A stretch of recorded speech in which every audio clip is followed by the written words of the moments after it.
possível, pôr em prática boa parte dela no nosso dia a dia.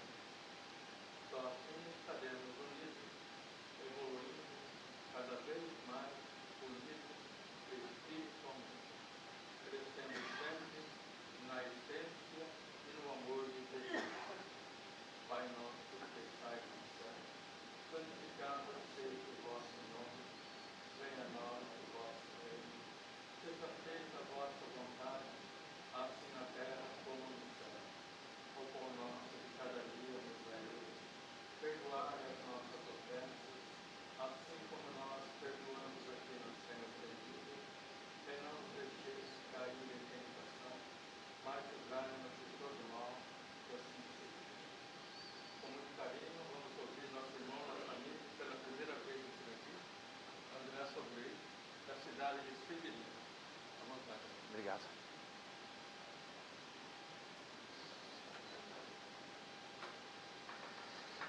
Bom dia a todos. Deus nos abençoe e nos conceda uma manhã agradável e proveitosa de reflexões e de aprendizado, sobretudo para o expositor da manhã de hoje. Eu quero agradecer o convite que nos foi feito para conhecer essa casa, para fazer novos amigos, para retornar a Pirangi depois de quase mais de 35 anos. Eu vim aqui jogar bola quando era moleque, antes de virar bola, né? Faz parte da vida. E poder compartilhar aquilo que eu gosto de chamar de a bênção do conhecimento espírita. A bênção do conhecimento que liberta, como nos ensina Jesus no Novo Testamento, dizendo que nós conheceríamos a verdade e essa nos libertaria. Então, bendita a doutrina espírita que nos reúne nessa manhã, para conversarmos um pouquinho sobre o 5º capítulo de O Evangelho segundo o Espiritismo, que Allan Kardec chamou de Bem-aventurados os aflitos. Mais ou menos na metade do século passado, do século XX, o poeta escreve uma canção que ficaria imortalizada através da voz, de vários cantores. Vários intérpretes optaram por registrar essa canção, dada a sua beleza poética. E o refrão é muito marcante para alguns de nós aqui, e infelizmente aqueles que souberem o refrão vão acusar a idade. Vamos ver se alguém lembra. Tristeza não tem fim. Felicidade, acusou a idade. Não obstante a beleza poética desse refrão e da música como um todo, nós espíritas, pautados no estudo da obra de Allan Kardec, não podemos concordar com essa música, com esse refrão.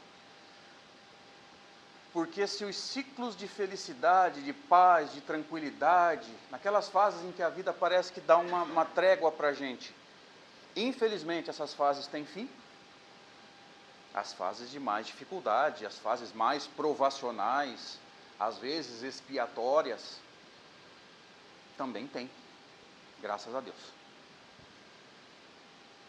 E nesse capítulo, Allan Kardec sintetiza todas as bem-aventuranças, todo mundo deve lembrar, capítulo 5 de Mateus, capítulo 5, 6 e 7, o chamado Sermão da Montanha. Ele sintetiza nessa bem-aventurança todas as outras bem-aventuranças que vão fortalecer a fé daqueles que sofrem. Mas vamos pensar um pouquinho. O que é bem-aventurado? Quem me ajuda? Devagar, gente, um de cada vez, senão eu não entendo. Eles falam tudo ao mesmo tempo. O que é bem-aventurado? Feliz, ditoso, abençoado. Aflitos é o quê? O que é aflito? E é o que sofre. Então, felizes os que sofrem. Por favor, levanta a mão para mim quem fica feliz quando sofre.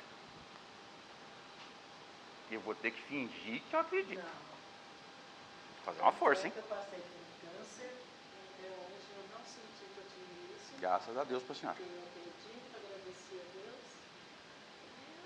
E estou curado em nome de Jesus. Graças a Deus. Fico feliz pela senhora. Então, gente, se a maioria de nós não consegue se enxergar feliz ao sofrer, nós temos duas opções. Ou Jesus falou bobagem, o que eu não acredito, que é um espírito puro. Para quem estudou a escala espírita, é um espírito de primeira ordem, um espírito absolutamente perfeito, já desprendido de todas as influências da matéria no seu comportamento. Ou a gente não entendeu o que ele quis dizer em todas as bem-aventuranças, onde ele fala, onde ele enaltece, onde ele fortalece aqueles que sofrem. Das duas opções, qual a mais provável? Ele errou ou nós não entendemos? Qual o objetivo do 5º capítulo de O Evangelho segundo o Espiritismo? Que é o maior capítulo da obra. Entendermos, todos nós, o que Jesus quis dizer quando ele sugere que a gente tente se enxergar feliz nas fases mais difíceis, na fase de sofrimento. Que a gente construa essa crença, esse é o objetivo do capítulo para mim, ajudar a gente a construir essa crença de sermos abençoados mesmo quando a vida parece que está passando rasteira na gente. E aqueles que já leram as obras de Kardec, no caso o Evangelho segundo o Espiritismo, eu tenho estatísticas para dizer de um amigo de Ribeirão Preto. Ele é da USE Intermunicipal de Ribeirão, da Regional de Ribeirão, e é também frequentador do Conselho Federativo Nacional, lá na FEB. E ele fala que o Evangelho segundo o Espiritismo é o livro mais vendido de Allan Kardec. Deve ser o mais lido, não sei se é o mais estudado. Porque a gente sabe que entre ler e estudar tem uma grande diferença. Então,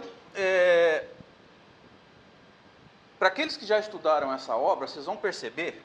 Posso usar?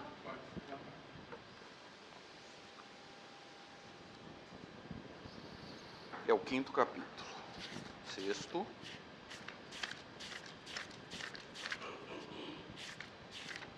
Chegando. Na maioria das edições, tem o número do capítulo, tem o título e embaixo tem uma relação de subtítulos.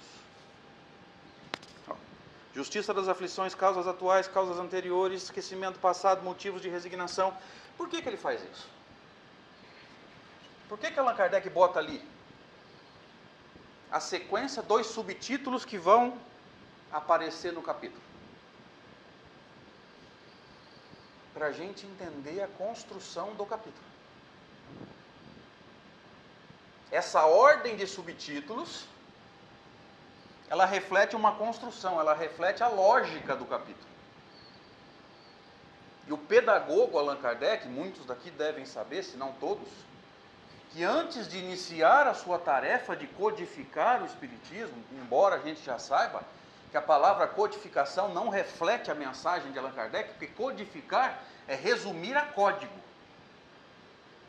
A doutrina espírita nunca foi um código, a doutrina espírita é uma ciência muito bem construída, diga-se de passagem. Mas tudo bem, né? O termo já está consagrado no meio espírita, deixa assim.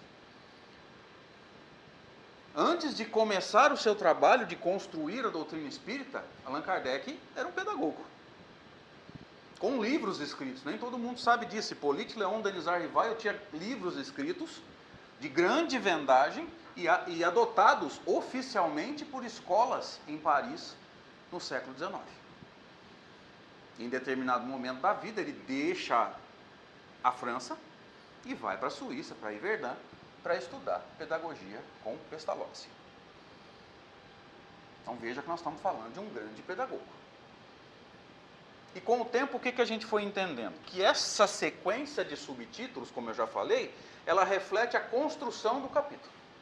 E se o capítulo é bem construído, vocês concordam comigo que primeiro subtítulo ele tem que ser o alicerce de todo o capítulo? Encarnados? Sim ou não? É porque os desencarnados respondem, os encarnados não participam, eu não sei o que acontece.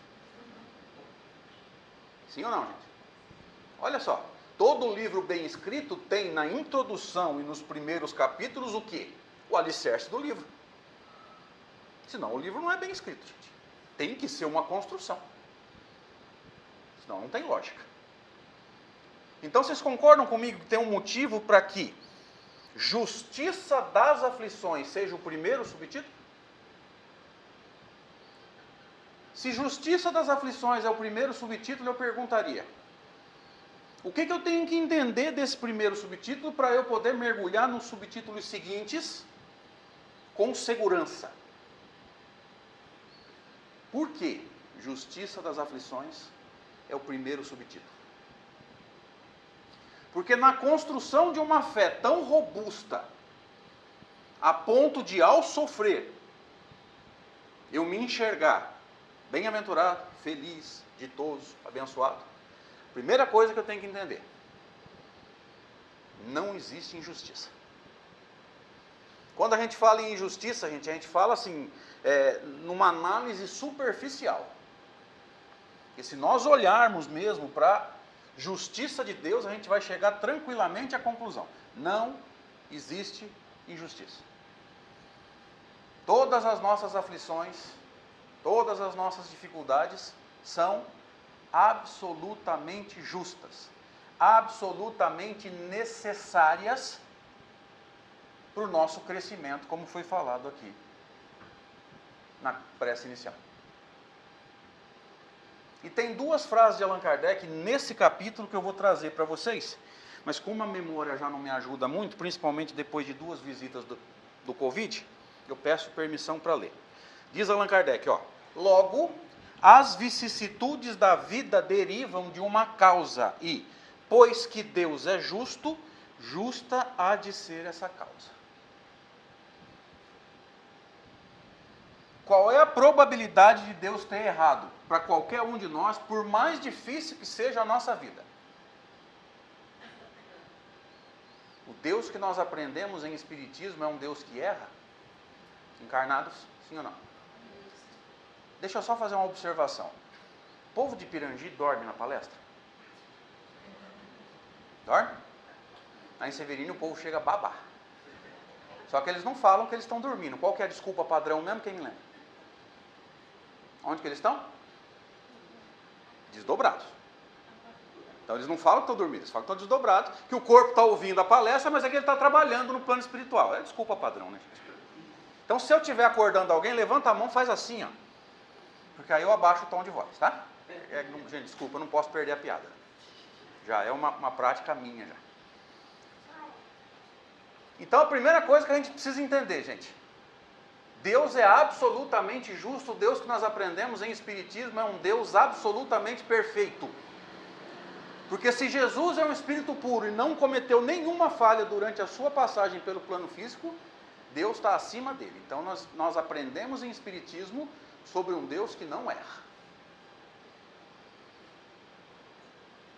O problema é o nosso entendimento de Deus. Concorda? Alguém aqui já falou assim: eu acredito no meu Deus. O que é meu Deus? É no sentido possessivo? Acredito que não. É um Deus do jeito que a gente acredita que ele seja. Eu vou trazer para a prática, vocês vão entender. Levanta a mão para mim, por favor. Só toma cuidado, tem uma câmera transmitindo ali. Senão vocês vão para a internet pagando mico. Alguém aqui de vez em quando já rezou para o seu time ganhar o jogo? Fala a verdade. Olha só. Ô, gente, eu quero te avisar o seguinte: quantos times tem jogando? Quantos? 2. Muito bom, parceiro. Se Deus ajudar o teu time, quem que ajuda o outro? Quem que falou para você que Deus gosta mais do teu time que do outro? Vai que cola, né? Esperança é o time aqui.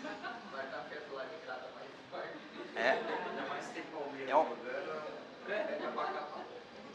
É um Deus meio parcial esse, né? Se eu fosse São Paulino, eu faria a mesma coisa, nessa fase agora, né? Para, senão cai o teor aqui. Já a gente começa a brigar por causa de futebol. Alguém aqui já rezou para a seleção ganhar a Copa do Mundo? Ô, gente, antigamente era 24 clubes na Copa do Mundo, depois foi para 32, agora vai para 48. Se Deus ajudar o teu time, quem que ajuda os outros 47? Que Deus é esse que a gente aprendeu durante, sabe Deus quantos milênios, que gosta mais de nós do que dos outros? Que abençoa mais a nossa cidade do que a outra. E aí vem me dizer que Deus é brasileiro. O que aconteceu com esse país se Deus é brasileiro? Jesus amado. O problema não é Deus, o problema é o nosso entendimento de Deus. Ele diz lá na Gênesis, né, nos livros, aliás, Gênesis, né, nos livros de Moisés, que faria o homem à imagem e semelhança dele, só que a gente inverteu o mandamento. No nosso mundo, na nossa crença, nós criamos um Deus à nossa imagem e semelhança. Por quê? Porque quando a gente não entende Deus, ele é uma lousa em branco. O que a gente escreve lá? O que a gente quiser.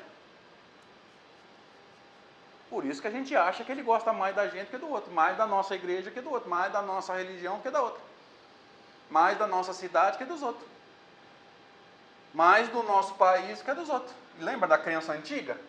Quem Deus estivesse do lado ganharia a guerra, lembra disso? Lá no passado, Idade Média. Quem perdeu a guerra? Quem foi abandonado por Deus.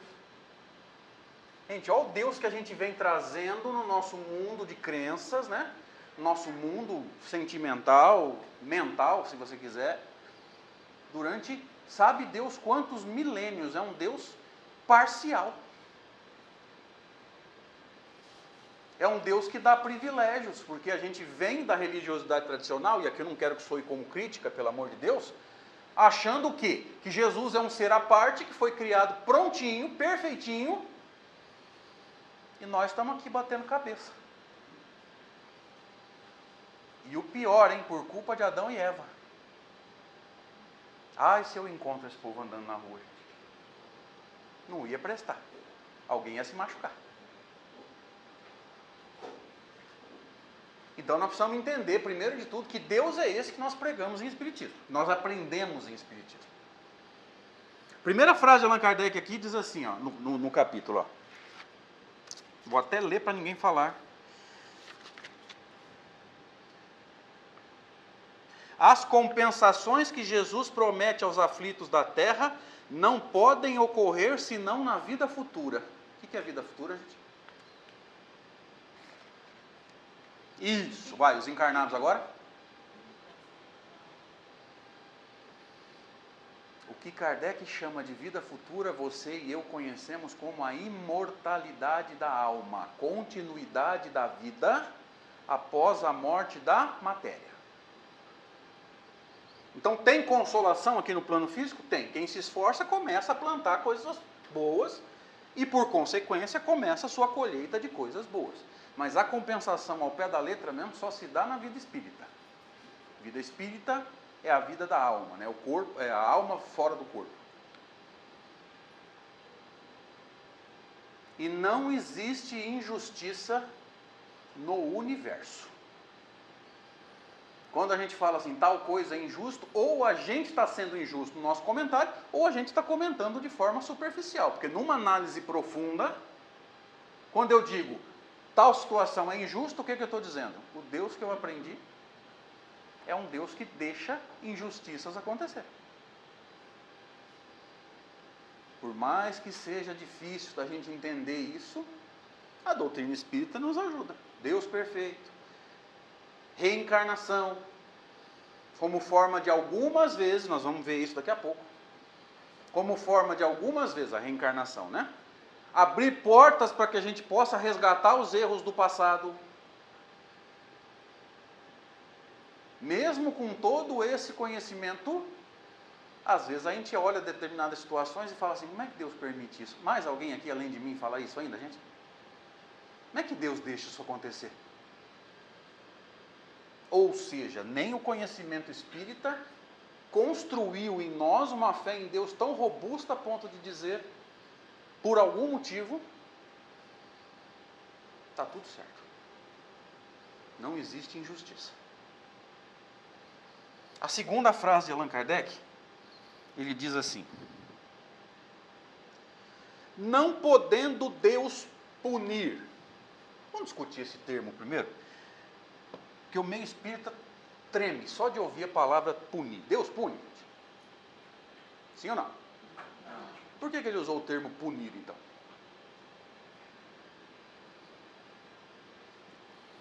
Já parou para pensar que todo texto ele está dentro de um contexto?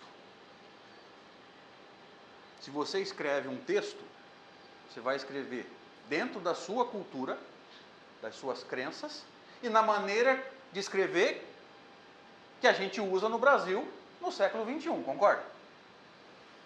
Punição divina era uma ideia do século XIX. Então é normal na obra de Kardec você encontrar o termo punição. Em vários momentos, o que os espíritos dizem para Kardec e para nós? Não se preocupe com as palavras, preocupe-se com as ideias. Todo mundo entende a diferença de forma e fundo num texto? Está clara essa ideia? Forma são as palavras que você escolheu para expressar a ideia. Paulo de Tarso fala sobre isso, né? A letra mata, é o espírito que vivifica. O espírito é o quê? É a ideia do texto. Letra é o quê? É a forma, as palavras que você escolheu para representar essa ideia. E quando a palavra punir é usada nos textos mediúnicos, vamos ver quem estudou o livro dos médiuns. Quem escolheu a palavra punir? Foi o espírito ou foi o médium? O médium, com certeza. Porque a ideia é do espírito, gente. Dá uma olhada no capítulo 19 do livro dos médiuns. Qual que é a linguagem do plano espiritual? Quem me ajuda? Os espíritos se comunicam no plano espiritual através de qual linguagem? Entre eles lá. Pensamento. Boa. Pensamento. Pensamento tem linguagem? Lá no plano espiritual eles pensam em inglês, português, francês, alemão? Não. Pensamento não tem linguagem. Um pensa, o outro capta. Segundo Allan Kardec e os espíritos, no capítulo 19 do livro dos médiuns, papel do médium na comunicação espírita, ou seja, qual a função do médium quando um espírito se comunica através dele, tá, para mim é o capítulo mais importante do livro dos médiuns. O que o médium recebe não é um texto, é uma, acabei de falar, ideia. Qual a função do médium? Isso, criar um texto, escolher as palavras que melhor reflitam essa ideia. É aí que às vezes o médium escorrega? Sim ou não? Sim. Por quê? Porque ele escolhe palavras inadequadas para aquele contexto, concorda? Aí é erro de interpretação, isso acontece muito. Mas pode acontecer coisa muito pior. O médium colocar na ideia coisas que não são do espírito, são dele. É aquilo que o pessoal chama de animismo, tá? Kardec usa outro termo, mas não tem problema. Então tem que ficar claro para nós essa ideia, tá? O pensamento vem do espírito. O texto é criado pelo médium. Então quem escolheu a palavra punir nos textos mediúnicos são os médiums, não são os espíritos, tá? Como é que eu entendo a palavra punir? Punição de Deus. Consequência natural dos meus erros, fracassos, quedas. Consequência natural daquilo que eu faço e que é contrário à lei de Deus. Questão 630, mais ou menos, do Livro dos Espíritos. O que é o bem e o mal, gente? O bem é tudo que é de acordo com a lei de Deus. Então, fazer o bem é agir de acordo com a lei de Deus. O mal é tudo que é contrário à lei de Deus. Então, fazer o mal é agir de forma contrária à lei de Deus. Tudo que eu faço de forma contrária à lei de Deus vai me trazer uma consequência desagradável. Na linguagem da França do século XIX, eles chamavam de punição. Então, não se preocupe com palavras, preocupe-se com as ideias. Volta para a frase de Kardec, entendido o que ele quis dizer com punição. Deus não podendo punir alguém pelo bem que fez. O bem que a gente faz gera punição? Se quisermos usar os termos aí que a gente gosta. O bem que a gente faz gera alguma consequência desagradável? Não pode, senão Deus não seria justo. O bem que a gente faz só pode trazer consequências boas. Não tenha medo de fazer o bem. Então, Deus não podendo punir alguém pelo bem que fez, nem pelo mal que não fez, se somos punidos é porque fizemos o mal. Então, se nós estamos sofrendo, Se nós de vez em quando ou de vez em sempre passamos por fases complicadas, Plantamos, vamos colher. vou colocar só uma coisa a mais, tá certo? Só que a gente não pode achar que sofrimento é por causa só de plantio. No livro Céu e Inferno, no Código Penal da Vida Futura, Kardec fala que o sofrimento é inerente à imperfeição. Todo espírito imperfeito sofre. Todo espírito de terceira ordem sofre. Porque é na dificuldade que a gente se purifica. Vou explicar.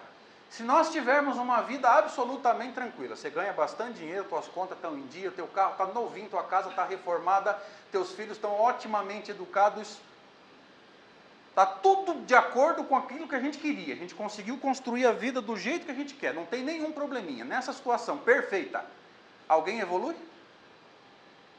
Não evolui. A gente só aprende virtudes enfrentando dificuldades.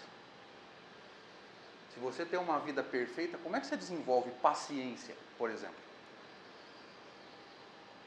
Paciência só é desenvolvida no convívio com situações que exigem de nós paciência, que a gente não consegue resolver na hora que quer, porque não depende só da gente. Então, só para complementar, tá? A senhora não está errada. Mas Kardec fala que o sofrimento não é inerente apenas ao plantio errado. Ele é inerente à imperfeição. Todo espírito imperfeito sofre. Então, em algum momento, gente, a gente vai ter que enfrentar algumas situações aí nada agradáveis. Tá claro? Vou para o segundo subtítulo. Gente, eu esqueci de perguntar para a Patrícia, quanto tempo de palestra? 2 horas? Mais ou menos. Sério, vamos até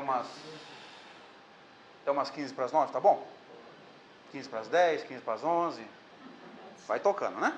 Porque a minha ideia é falar 5 subtítulos, não sei se o tempo vai permitir. O segundo subtítulo, Kardec chamou de causas atuais das aflições. Então, no primeiro subtítulo, ficou claro?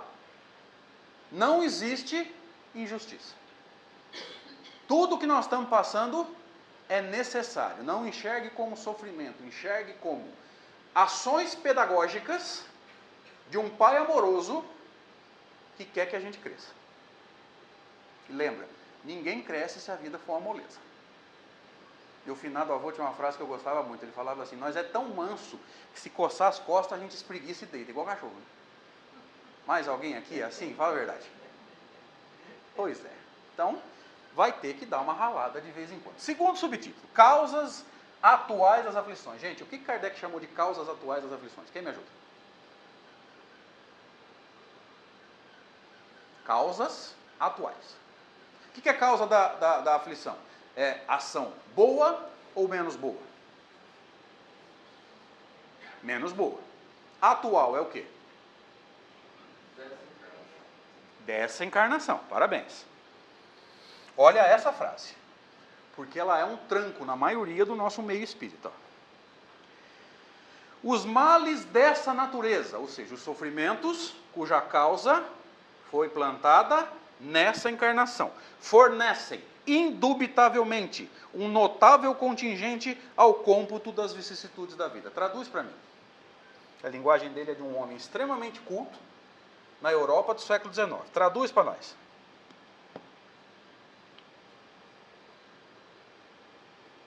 Ao contrário do que a gente acredita, a grande maioria dos nossos sofrimentos, das nossas dificuldades, não vem da encarnação passada.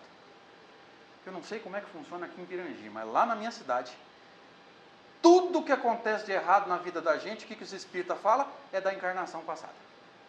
E quando eu digo que tudo que está me acontecendo de errado é da encarnação passada, o que eu estou dizendo? Por consequência inevitável. Nessa encarnação eu fiz tudo?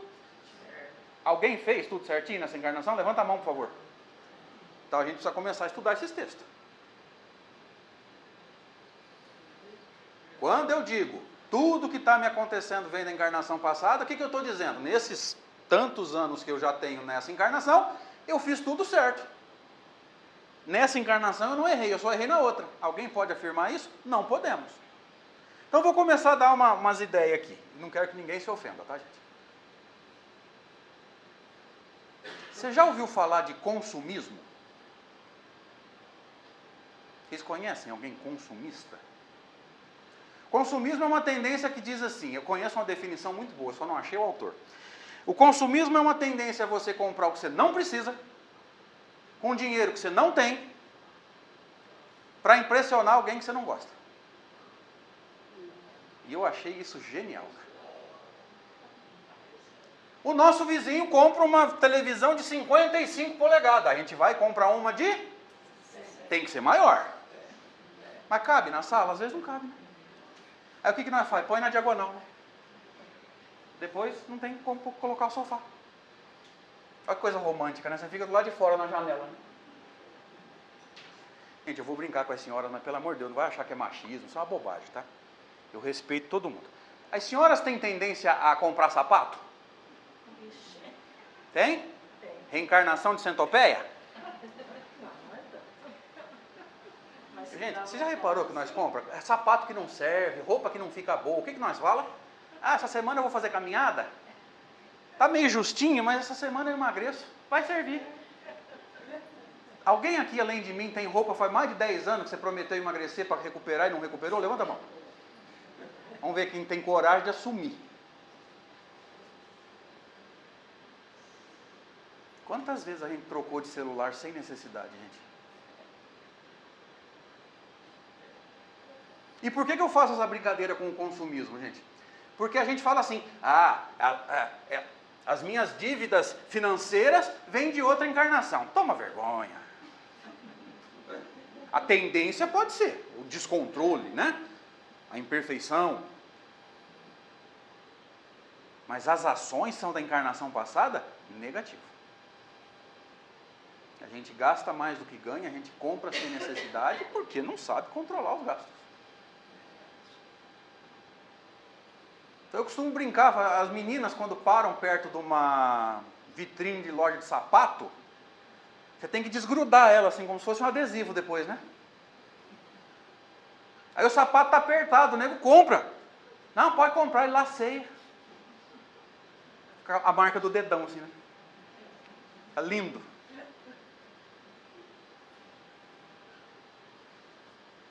E aí a gente fala o quê? Que a tendência é que as dívidas vêm de outra encarnação. Não, senhor. O que Allan Kardec está dizendo nessa frase que eu li, gente?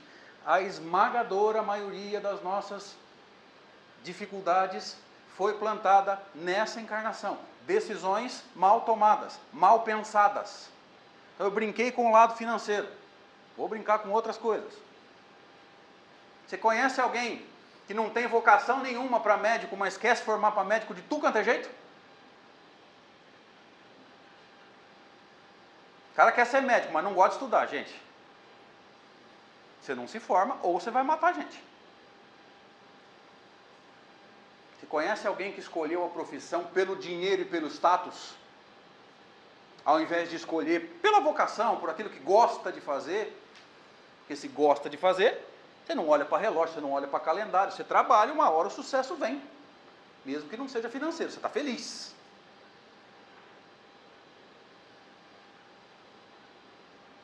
E aí a pessoa escolhe mal, não gosta de estudar, quer ser médico, quer ser engenheiro, tem cálculo pra caramba. Não gosta de matemática. Aí começa a cair prédio, o que ele fala? Estava combinado para a reencarnação acontecer isso. Ah, dá licença.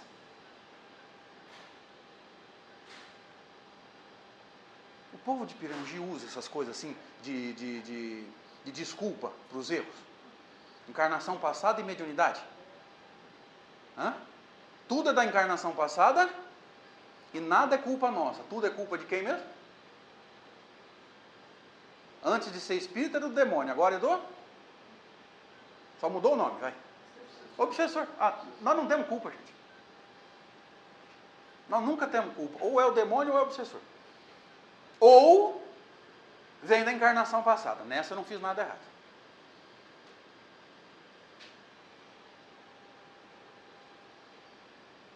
Como é que a gente escolhe cônjuge? Marido, esposa?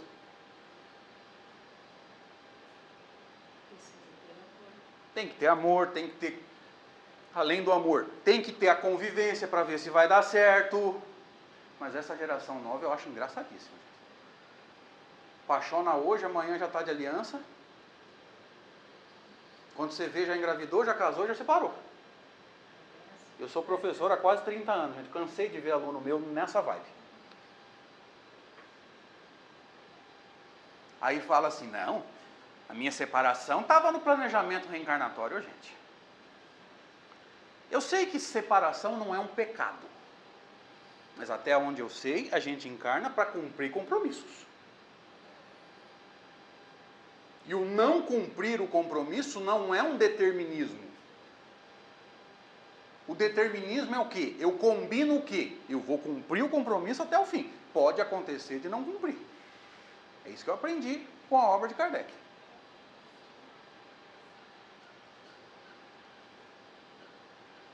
Olha só. Porque eu costumo brincar, gente, e dizer o seguinte: namoro é treino. Casamento é jogo. E tem casamento que é final de Libertadores em La Bombonera. Casa do aniversário.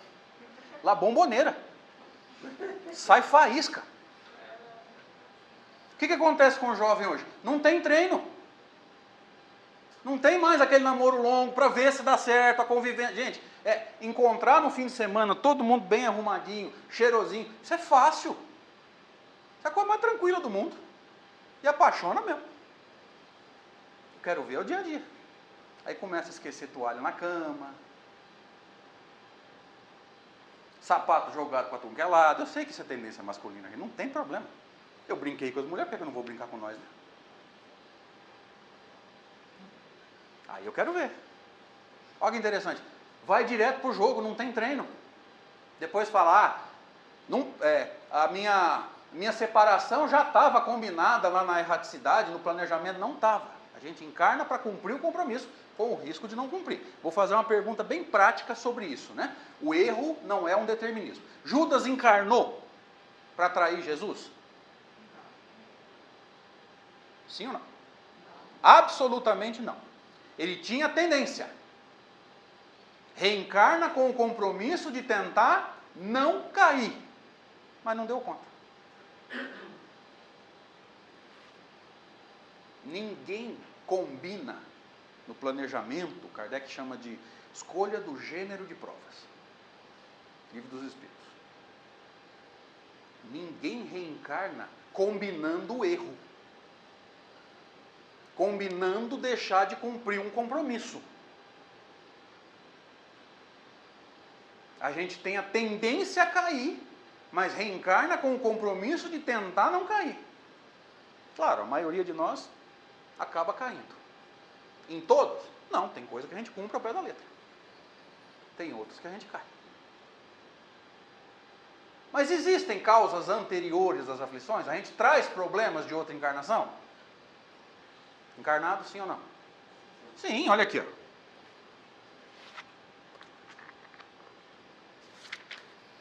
Causas anteriores às aflições. Então tem? Tem. Tem coisa que a gente fez errado lá atrás. Eu gosto de uma metáfora. Tem coisa que a gente quebrou lá atrás, a gente precisa consertar? Lá atrás eu falo encarnações anteriores. Não é só a última não, tá? Tem coisa que a gente vem consertando, sabe Deus há quanto tempo? Tem? Tem. Claro que tem. Lembra da tríade de Allan Kardec no livro Céu e Inferno? Os 3 passos para que você apague uma falta e as suas consequências. Alguém estudou esse texto? Arrependimento, expiação e reparação. Não vou falar o que cada uma significa, vai lá no Céu e Inferno, capítulo 7, subtítulo Código Penal da Vida Futura, dá uma olhada lá, vocês vão saber o que cada uma significa. Quando eu digo, eu ofendi o fulano na outra encarnação, e agora eu reencarno do lado dele ou dela, para reconquistar a confiança dele ou dela, isso é expiação ou reparação? Quem me ajuda? Reparação. A maioria chama de expiação. Está errado. Então não vou explicar o pé da letra. Tá? Repito. Código Penal da Vida Futura. Livro Céu e Inferno, 7º capítulo, subtítulo, né? Código Penal da Vida Futura. Lá pelo item 12, mais ou menos. Pois não? Eu sei que a gente tem a questão do tempo. Você falou duas coisas que eu quero, talvez, é para você amarrar para a gente. Você disse que fazer o bem nunca leva uma consequência ruim. Só que aí você citou Judas, que acreditava que estava fazendo o bem o tempo todo. Porque aí o cara da contabilidade, queria sempre juntar dinheiro para Jesus. Então ele foi errando, acreditando que estava fazendo o bem. Você pode fazer Tem isso. uma... boa, não, muito boa. Tem uma diferença entre a gente errar achando que está certo, que isso não é maldade. Maldade é quando você sabe que está errando. E para isso, um pouquinho para frente, na questão 632, mais ou menos, porque a que eu citei acho que é 630. Na 632, Kardec pergunta aos espíritos assim, mas o homem não pode se enganar? O que é um homem, gente? No texto de Kardec, quem me ajuda? Espírito encarnado, não tem nada a ver com o sexo em que ele encarna, tá? Não confundam as coisas. O homem não pode se enganar e achar que está fazendo certo quando está fazendo errado? E vice-versa? Acontece?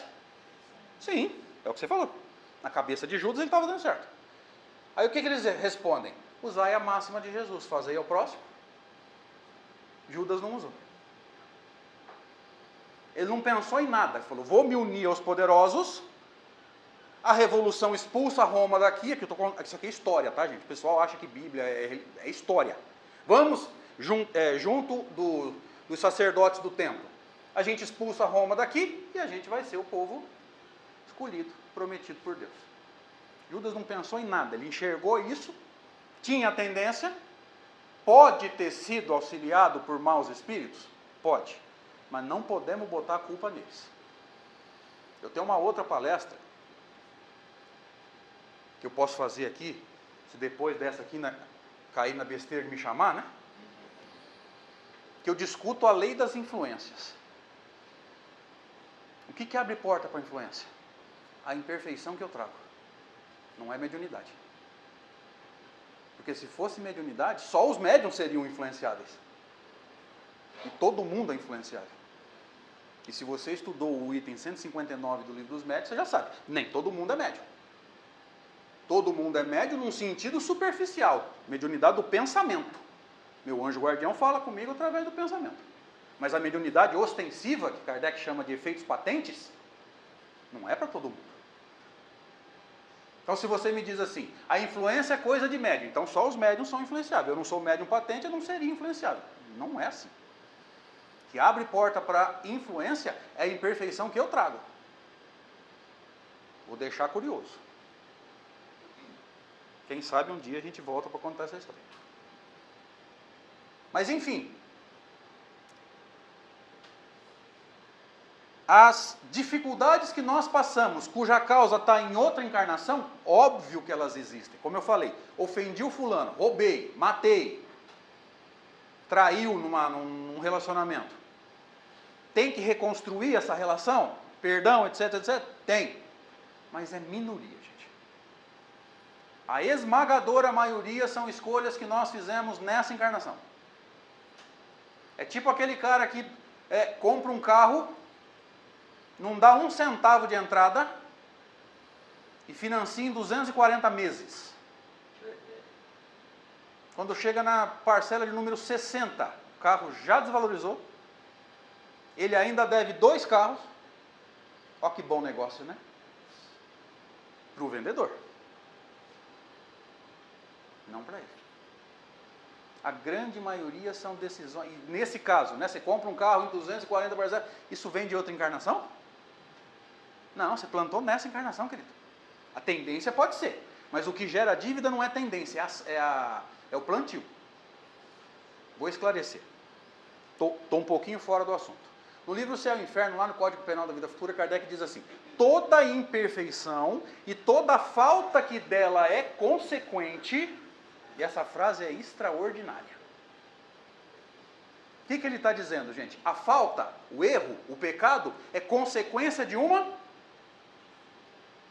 De novo, toda imperfeição e toda falta que dela é consequente.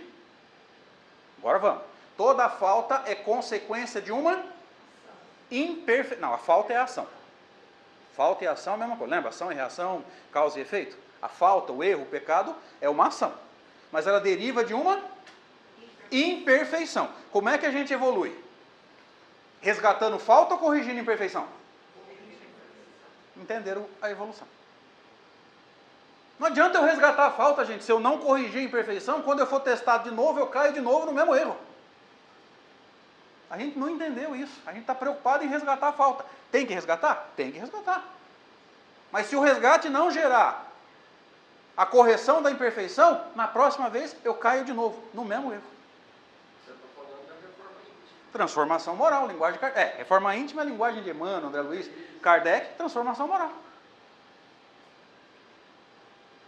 O que é a transformação moral? O que é o progresso, gente? Você encontra as suas imperfeições, bate de frente com elas, vai desconstruindo imperfeição e vai construindo virtude. É a síntese, é o resumo da evolução.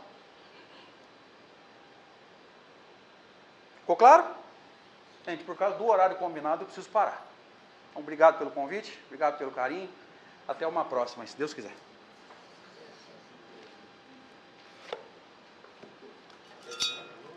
Ah, tem que... Você pediu para fazer a prece, né? Ele não tem dó de vocês, não.